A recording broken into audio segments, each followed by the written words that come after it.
Happy Thursday, guys. I love this lesson. I've had so much fun looking at it this morning, studying it, been encouraged by it. I hope you have been too. It's tons of good stuff here.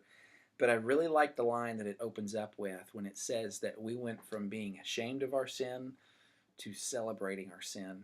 And man, how appropriate is that today as the national news is covering the fact that Hugh Hefner died last night and they're celebrating this man.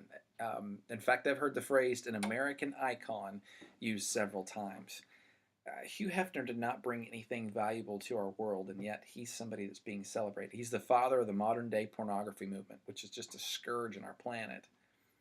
That's the world we live in, and that's the world Noah lived in. That's what we're talking about. So bring that up Sunday morning.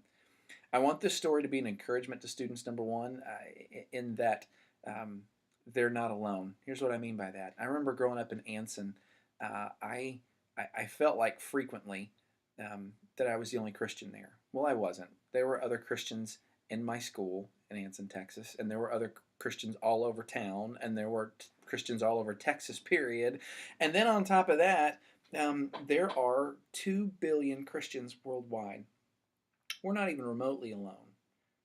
Noah, according to these scriptures, was the only guy on planet Earth that was being faithful to God. And yet, he did it. We're not alone, so we're without excuse. We can follow the Lord. We can do it and not be by ourselves. So point that out to the students. That's a really good motivator. Number two, help them to know this really happened. Noah's story is not an elaborate analogy that the Bible gives us about God's wrath and God's mercy. This is world history. This flood really happened. I'm going to put a link in my email to you with a bunch of really cool apologetical facts that you can use, but help them understand this is a real story and they can trust that and believe that. And we'll give them some ammunition to help them know that too. My favorite apologetic fact about this is every ancient world religion has a flood story. Now, why does that matter? Skeptics would say that since every ancient religion has a flood story, that means that clearly the Bible was copied after these other ancient religions. But instead, they need to look at it the opposite way. If every ancient religion believes the same things, and there's a few minor details changed, but everybody's got a flood story, that means this must have really happened.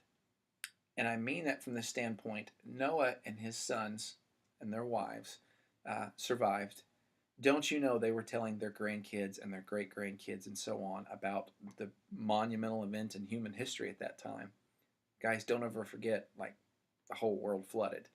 And that would have gotten passed on and passed on and passed on. And as people were creating and devising new religions, they absolutely would have incorporated that into their story of how the world got started and how the world nearly ended and so on and so forth. And so the fact that everybody's got a flood story is actually proof that that really happened. The last thing I want to point out to you, um, I don't know if any of you saw the Noah movie that came out a couple of years ago. It's terrible. I'm not telling you to go out and buy it, not telling you to go out and rent it because it is. It's just lousy. But there is one part of the movie that I thought was pretty fascinating, and it's right there at the end when Noah and his family get on the boat, and the doors have been shut, and they're beginning to float.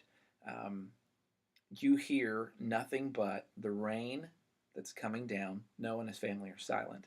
The rain's coming down, and you hear nothing but screaming. And it's just ear piercing, just screams in every direction. And it's unsettling to your soul as you're sitting there listening to this. And then for 5 or 6 minutes, you hear nothing but screaming, and it gets quieter, and it gets quieter, and then it's gone. And there is no more screaming, and it dawns on you everybody's gone. And you kind of see that in the actors' faces. They knew that too.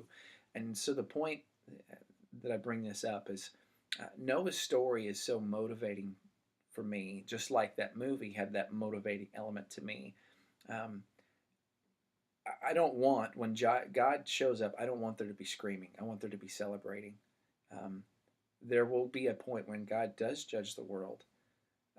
But the thing about this story that the students need to know, Hebrews tells us that while Noah was building the boat for 100 years, he was telling other people there's salvation. Okay, God's coming, but you can be saved.